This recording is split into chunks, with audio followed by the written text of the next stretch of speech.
Hey, Hey. how are you? Can you hear me? Hey. Huh? Pretty good. Good. Good, good. Okay, we're gonna get started. Anything specific for today? Um,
Namanda, namanda, namanda, namanda, namanda.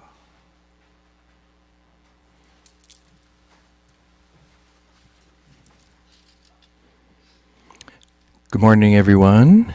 Oh.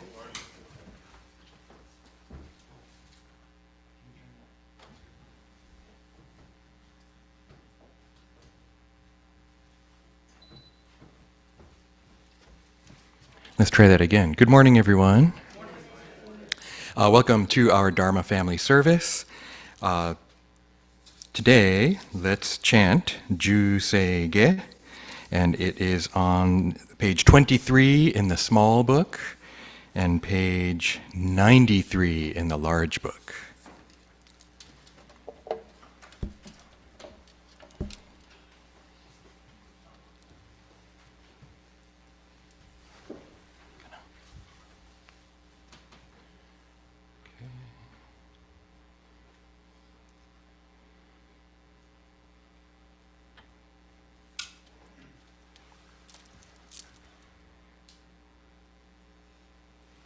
Namanda, namanda, namanda, namanda, namanda.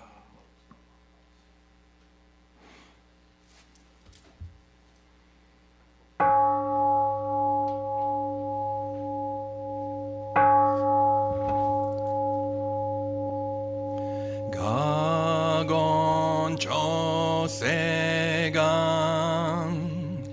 hishimu jodo, shigan fumanzok,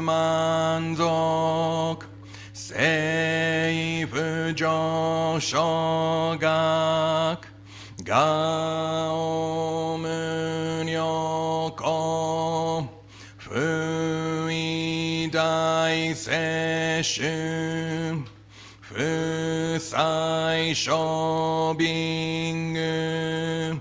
seifu joshogak, gashi jobutsudo, myosho chojippo, kukyo mishomon, seifu joshogak, ryokujin shonen, jo eshu bongyo, shigumu jodo, isho tenin shi, jinniki endai ko, fushomu saido, shoujo sankumyo, kosai shuyakunam, kaihi chiegen, meshikon moan, heisoku sho akudo, tsudatsu zen shumon, koso jomanzok, iyoro jippo, nichigatsu shujuki, tenko onpugen, ishu kai hozo, koseku dokuho, jo dai shuchu, seppo shishiku, kuyo isai butsu, gusoku shutoku hon, ganne shitsu joman, tokui sangai yo, nyobutsu mugechi, Sudatsumi Fusho Gangaku Erik Toshi Saisho Son Shiganya Koka Daisen Okando Koku Shotenin Tou Chin Myoke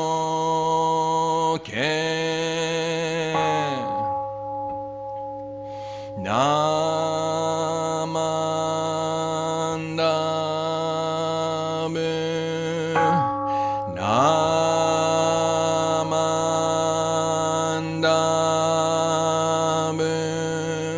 Namandabu Namandabu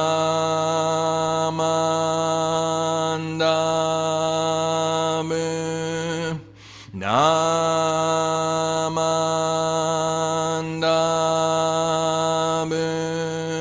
Namandabu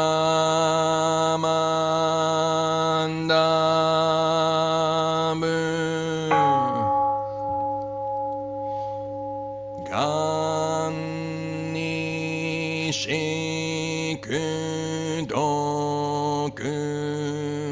Byodo Seisai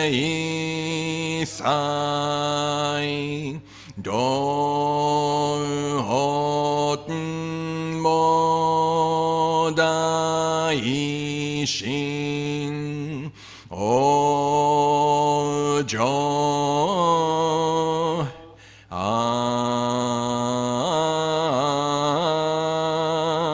Dakok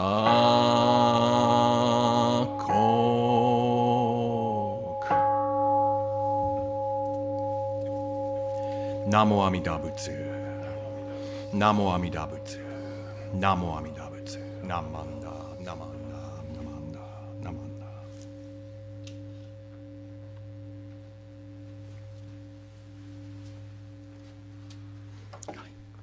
Do you want to sing now or later, Steve? Okay, so let's do the three treasures. We're going to recite the three treasures, and that is in the small book on page 3.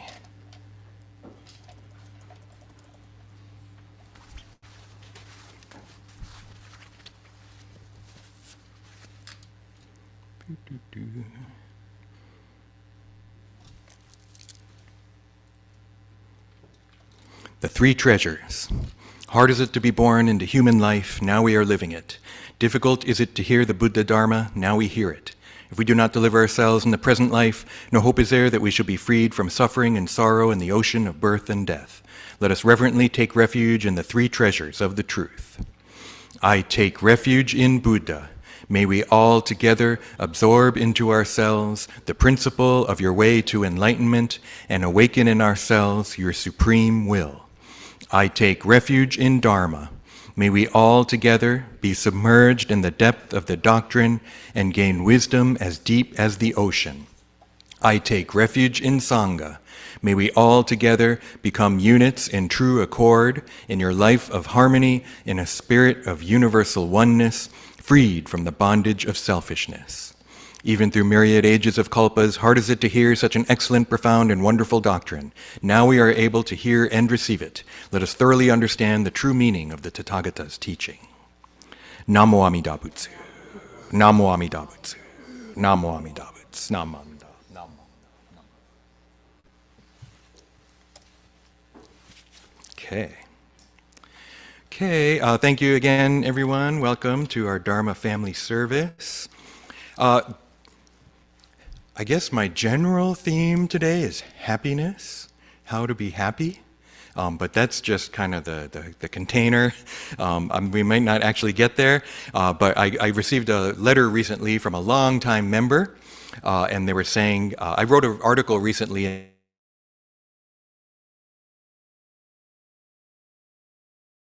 Buddhism, how Buddhism in so many ways is very complex and multi-layered. And yet, our kind of Buddhism has a kind of easy aspect to it as well. But the person who wrote the letter said, you were talking about how difficult it is, and I feel like Buddhism just hasn't been able to grow in this country, and it's too hard.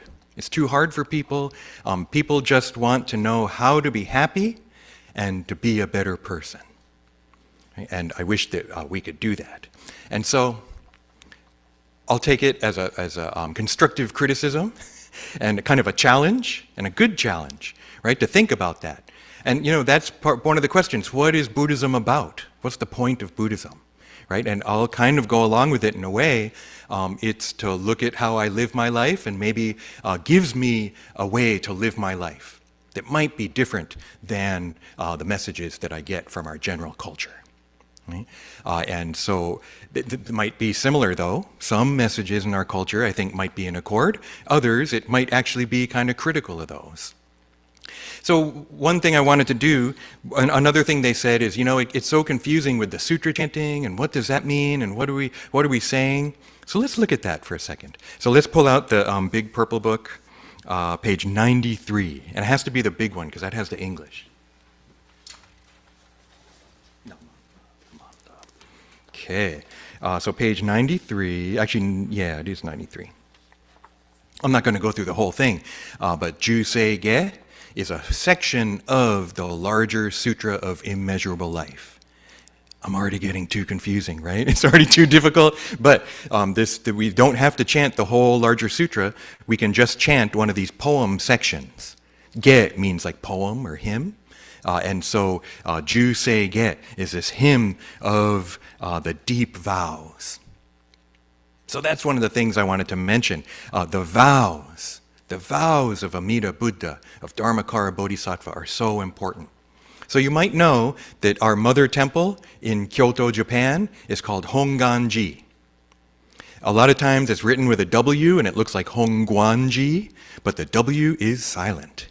And before you complain about silent W, try to learn English as a second language.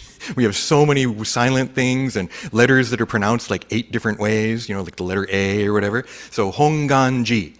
We're Nishi Honganji, the West version. There's also Higashi Honganji, right? So ours is Nishi Honganji. The key character there, Gan. Gan in this case means vow. Ji means temple. Hon is like primal or fundamental. So our school is the temple of the fundamental vow. What does that mean? Okay, and so that's where, unfortunately, Juseige, sei also means vow. So you'll hear sometimes sei-gan. So gan, the Honganji, but sei-gan. Okay, and so if you knew Seigen Yamaoka, Reverend Dr. Seigen Yamaoka, the sei in his name is this vow. Okay, and so, remember, it was Gagon Choseigan, Hishi Mujo Do, Shigan Fu Manzok, Sei Fujo Shogak. Do you remember that part? Right? Sei Fujo Shogak. We kind of hold on the sei, and then the fu comes a little bit quicker and shorter. Right? Let's say it together. Ready, go. Sei Fujo Shogak.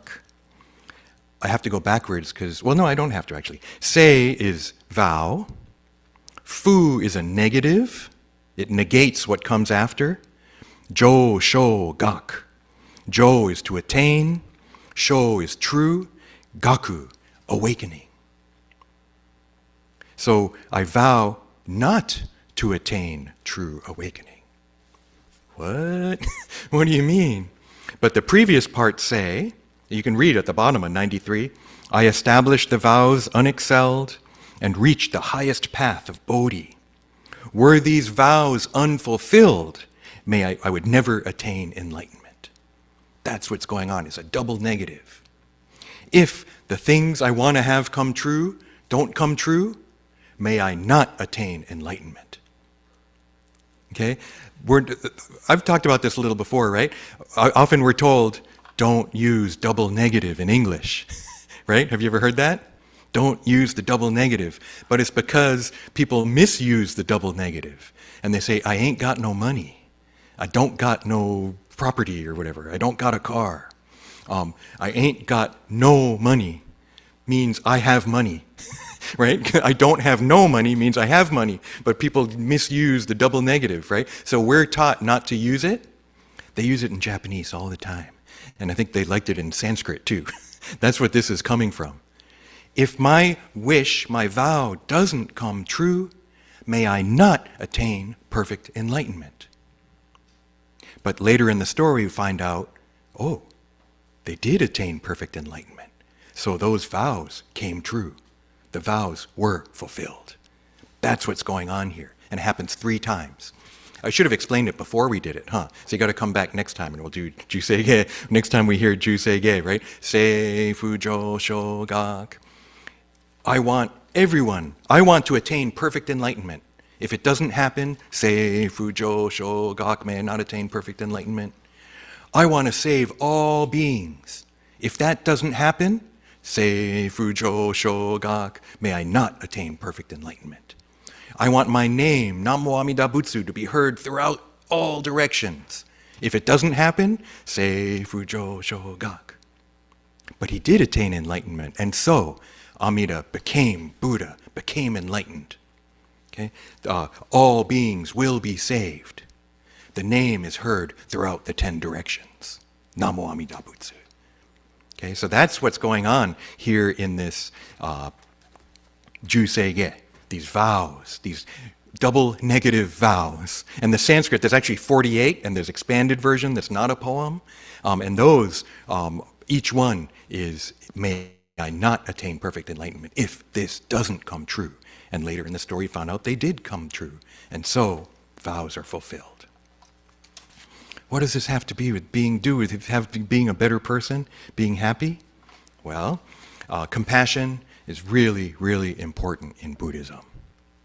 I think last week someone said at our Dharma chat that how can I be happy if I see others not happy? Right? And so I think that's a big part of the happiness in Buddhism. It's not just happy for me. That if I can be happy, I'm going to want to share it. Right? It's not just a selfish thing that I want to be happy. It's I want to be happy, and I want everyone else to be happy. And I'm going to try and help everyone be happy. That's what a Buddha does. Not just for themselves, not just awakening, not just wisdom, but compassion too, for everyone. So I'd like to tell a story, and it's a story I don't think I've ever told here. It's a ancient Buddhist story, and it's about someone named Asanga. And Asanga's half-brother is Vasubandhu. You might have heard of Vasubandhu, one of the 7 masters of our school. So we talk about Vasubandhu, we don't talk about Asanga. But he's really important in Indian Buddhism and Tibetan Buddhism. It's a kind of, trigger alert, it's got a kind of gross part, but I think it'll be okay. Asanga was studying Buddhism, working really hard at it. I'm sure other people looked at him and he looked like a high master. But he wanted to meet Maitreya, the future Buddha who currently resides in the Tushta heaven. So this is, kind of mythical aspect, right? He wants to see Maitreya. So he's practicing, doing rituals, meditating, visualizing for years and years and years. Never sees Maitreya. So finally he gives up. And he gives up and leaves. And then as he's walking away, he sees this guy with this giant pillar of rock, and the guy's sanding it. He's like, what are you doing? He's like, I'm trying to make a spear by sanding this giant pillar of rock. He's like, wow, this guy must be going at it for years and years and years, and he's still going. And I just gave up after 6 years. Okay, I'm going to try again. And so he goes back and practices, working really, really hard. Anyone else would be like, this guy's a genius and amazing. But he's like, I haven't seen Maitreya. Forget it. I give up. And he has a couple more of those kind of experiences where someone, doing something, working really, really hard at it. And he's like, okay. And finally he's like, forget it. So he keeps walking and he sees a dog in the road. And the dog, their back legs are broken. It has maggots eating it, those little worms, right? And he looks and he goes, oh no, I got to help the dog. But when he reaches out his hand, it tries to bite him, right? And so he thinks, well, but I have to get those maggots out. And so, but anytime he thinks, but he feels so much compassion for the dog, he even feels compassion for the maggots. And he thinks, if I try to pull those out, I'm going to kill them. Okay, I know what to do. So he gets down on the ground and sticks out his tongue near them so that the maggots will crawl onto his tongue instead of eating on the dog. Right? That's the gross part. The cool part, when he closes his eyes because it's pretty, right? And he opens his eyes, the dog's gone. And there's Maitreya. Maitreya, the shining light, radiating compassion. Finally, I see Maitreya. Where have you been? I've been practicing for like decades now, and you never showed up. He's like, no, I was here all the time. You just couldn't see. You were still thinking too much. It was still in your head. I was the guy polishing the spear. I was the guy doing, every time you quit, I was the person you met. But still, you didn't see the truth. You only saw what you were conditioned to see. But finally, when you saw the dog, and you, in your compassion for the dog and the maggots, you forgot yourself and did it purely for the sake of the dog. Then you could see me. Now you've got it. Wisdom and compassion. And so this story, I read it when I was a student, and I was just kind of blown away. I was like, wow. Right? That's not a level of compassion I can do. I'm pretty sure in the same circumstances I wouldn't do that. Right? And yet, I feel like it illustrates one of our Buddhist values of compassion. Right? This value of compassion. Not just for myself, but trying to help others. And so, Amida Buddha's wisdom. Amida has light, the wisdom aspect, and life, the compassion aspect. Right? And it's through the vows that the vows I see, and it took me years and years of studying to figure out, okay, I think I get it. The vows are the compassion. Right? That the vows are this kind of manifestation of the compassion of the Buddha. So we have these vows that the Buddha made. We have this incredible figure of a Sangha, right, who manages to exercise selfless compassion, selfless giving, right, true dana. And so what does that have to be with being happy and being a better person? Right? And so part of it, I really feel like, yeah, being happy, maybe, I think that in Buddhism, nirvana is bliss. Nirvana is happiness. That's the name of the Pure Land. It's a land of peace and bliss. Some people call it the land of happiness, right? That Amida's Pure Land. It's this where we are symbolizes Amida's Pure Land, right? There's Amida, and it symbolizes this incredible land of bliss and happiness, right? And that is, I think, a goal of Buddhists: how to be happy. And yet, like I said earlier, like someone else said earlier, who's here, to be happy. It's not just about me, right? For me to truly be happy, I want other people to be happy. It can't just be a selfish enterprise. It can't just be about me, right? It's about me and the world. It's about me and the people I'm around, right? Trying to treat people better, not. And so one of the things, another aspect of being happy is, what's the opposite of happiness? Anger, hate, right? Which Buddhism recognizes as a poison.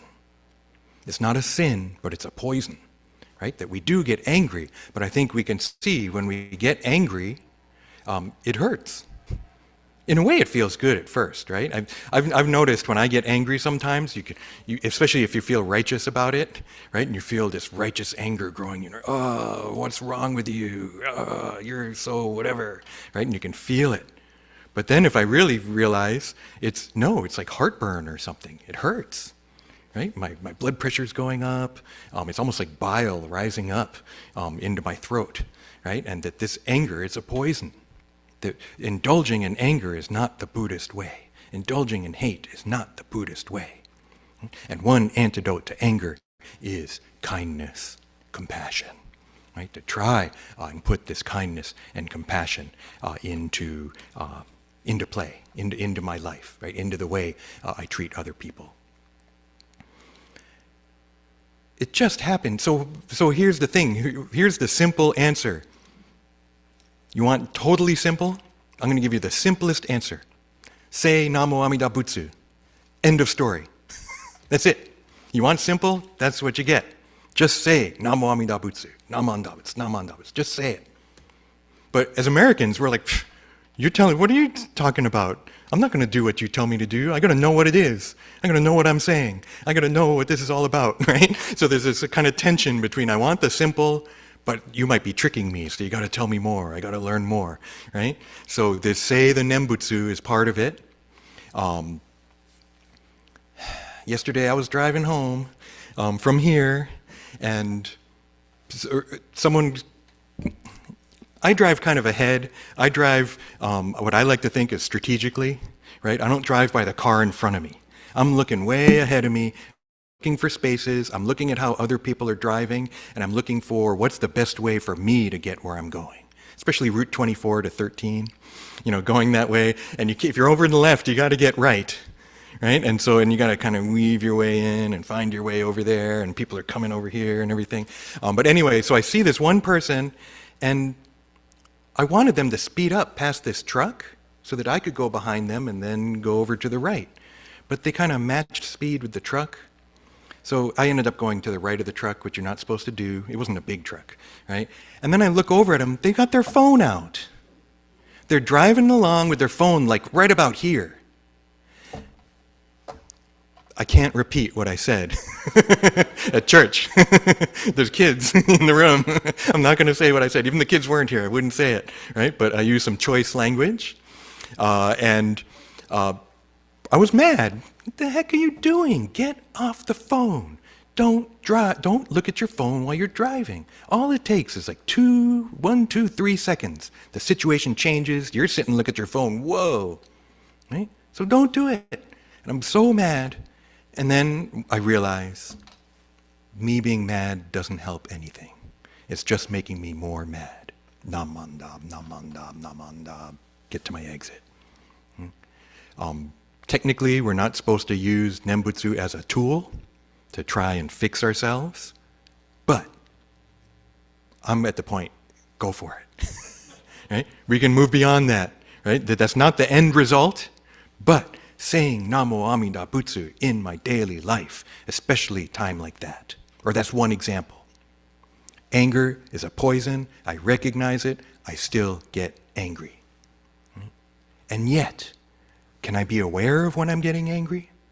Can I be a little more aware of when, this doesn't feel right? Actually, maybe it kind of feels good. You're wrong. I'm right. Don't talk on the phone while you're driving. That's hard to disagree with, and yet getting angry about it, it's not helping. What am I supposed to do? Pull over in front? And I even imagine pulling over in front of them and like slowing down just to get them mad. Get off the phone. Hang up the phone. That's not going to help. It's just going to make them mad and cause an accident, right? And this flashes through my head. Namandab, namandab. Just get back to driving, right? Don't indulge in the anger fantasy. Is it hurting anyone? Me, right? And potentially that anger can flare and spread to others if I get in an accident because I'm so angry and start speeding up or whatever, right? Namandab, namandab. I've actually been using that to calm down, like in those circumstances. And I think we could think of all kinds of other examples too. So that's my invitation to you. It's not an order. Right? I'm not telling you to do this, but I'm inviting you to incorporate Namo Amida Butsu into your daily life. Right? And if you find it popping into your head, feel free to say it. I don't always say it out loud. If I'm with other people, you won't notice. You might see my lips moving, right? But you won't hear me say it. I'm just saying it under my breath because I know it's kind of weird. It's not part of American culture, but it's part of Buddhist culture. It's part of Jodo Shinshu culture. Right? And so saying Namo Amida Butsu when I kind of catch myself getting angry, et cetera, focusing on things that it's fantasizing about things that it's not, I can't change it right now. Even though I get angry, maybe especially because I get angry, Amida Buddha's compassion is coming to me. We don't have to perfect ourselves. We're still going to get angry, right?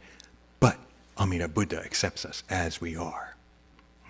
And when we say Namo Amida Butsu, maybe that's part of that compassion and wisdom coming over me. Maybe it's not me saying it, actually. It's something bigger. I'm just kind of tuning in to this frequency of wisdom and compassion.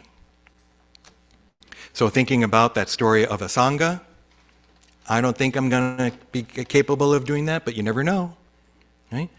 Any of us, right? We don't know. We can think about it, imagine it, right? But until it happens, we don't really know how we're going to respond. And yet, here is a Sangha holding up a very high bar of compassion, selfless, thinking only of the other, trying to help others selflessly. So hard to do, and yet I consider it part of my Buddhist values. Something that, the best way to be would be to be like that. Now, I might not know the best thing to do. That's where the wisdom side comes in, right? So that Buddha is compassion and wisdom. Those two together, like the wings of a bird, right? That we have both this wisdom and compassion. And Amida Buddha, I talk about Amida as kind of like a figure, kind of, or a person sometimes, right? Amida Buddha's compassion embraces me. And I know some people don't like that. It's not the only level, right? Amida Buddha could also be seen as like almost symbolic of the true nature of reality, which is wisdom and compassion. Right? And yet, I also feel like Amida Buddha as a kind of personal figure, right, manifesting in that way, because it's hard for us to understand something inconceivable, right? So I think we can think of Buddha as a person, kind of, or as this kind of figure, but it's not. It doesn't end there. But that's a whole another talk, huh? So, how to be happy and be a better person? That's my mission, right, for the rest of my life, to think about that, how to talk about it. But again, it's so many different layers. Okay? But if we think about this compassion, maybe as part of that, aiming for compassion, right, with that as a value, with that as an ultimate goal, even if I can never get even close, and yet still something I want to aim for. I think we could call compassion empathy, too. I know empathy's getting a bad rap in some circles, but in Buddhism, it's totally, sorry, if I don't want to, America can't be without empathy, right? America is supposed to be the land of the free for everyone, right? Liberty and justice for all, right? Not just for certain people, right? And empathy is not a weakness. I think empathy is our greatest strength as Buddhists, and this compassion that aligned with wisdom, right, as something to aim for. So thank you very much. Why don't we conclude the Dharma talk with Kansho.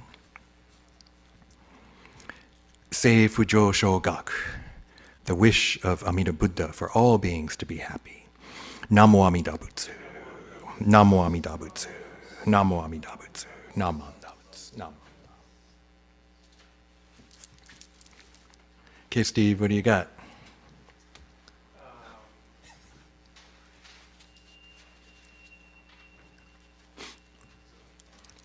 Push it, keep pushing it until it turns green. Oh yeah, there it is.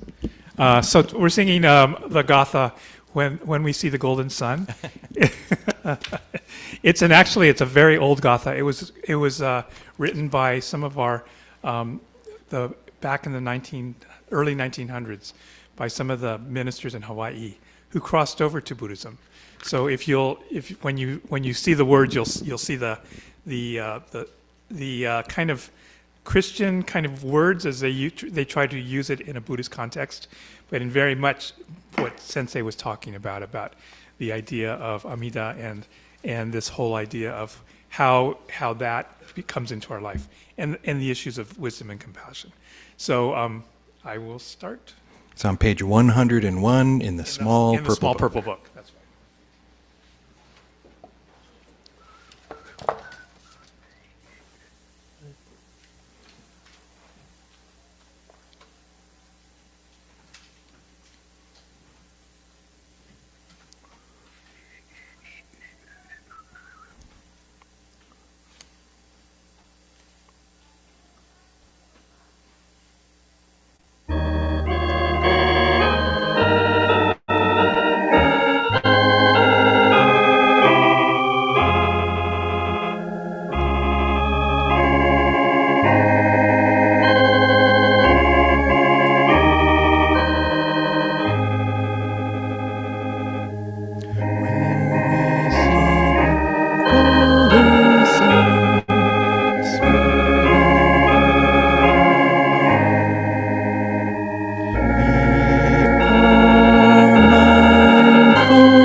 shines its steadfast glow. By his doctrine, Chanting's way to show. When we see the silver moon gleaming in the sky, we remember still our Lord is nigh. By his blessed law to guide us through this earthly night, out of sorrow into joy and light. Namo Amida Butsu. Namo Amida Butsu. Namo Amida Butsu. Namanda Butsu. Namanda.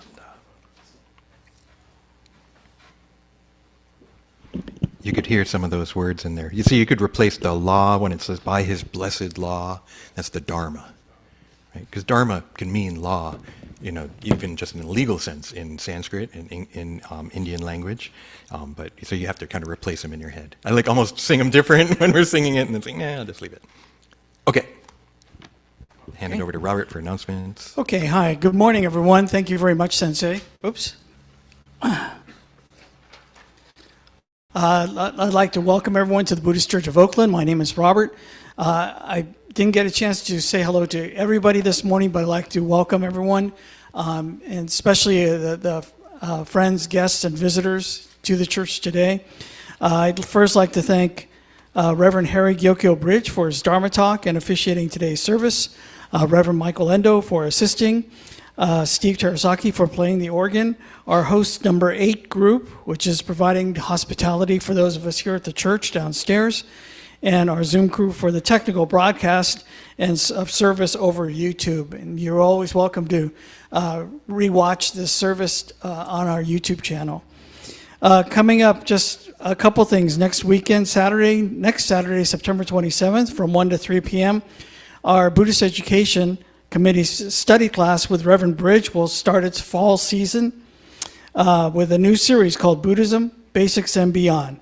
And Sensei will be talking about the 3 treasures, which we read this morning, Buddha, Dharma, and Sangha. So Sensei will be talking about that next Saturday. So everyone's welcome to come, and it's just a very informal talk, question and answer, things like that. So please join us next Saturday from 1 to 3. And then next Sunday, 1 week from today, September 28th at 10 a.m. will be our fall Ohigan, or our fall equinox service. And that'll be happening. Also, our Dharma school will be here next Sunday, too. Actually, they're camping this weekend, so we look forward to seeing them back here next Sunday and hearing all about their camping trip. So that'll be happening next Sunday. And more information is available downstairs on the bulletin boards, on the slideshow that you see that's in the social hall, and on our website, BCO website, BuddhistChurchofOakland.org. So once again, thank you very much for coming. Visitors and guests, if you would, sign the guest book, which is downstairs in the main foyer, just outside the women's bathroom. If you have any questions, please don't hesitate to ask any of us, okay? Okay, thank you very much. Let's give it back to Sensei. Hi. Thank you, Robert. And I believe there's still food down there, and so we can still hang out after service is done. We can go down to the social hall, and you can stay for a while, and we can hang out, and we can talk about today's talk or whatever you want to. Okay, so why don't we conclude our service with Kansho. Namo Amida Butsu. Namo Amida Butsu. Namo Amida Butsu. Namanda. Hey, take it away, Steve.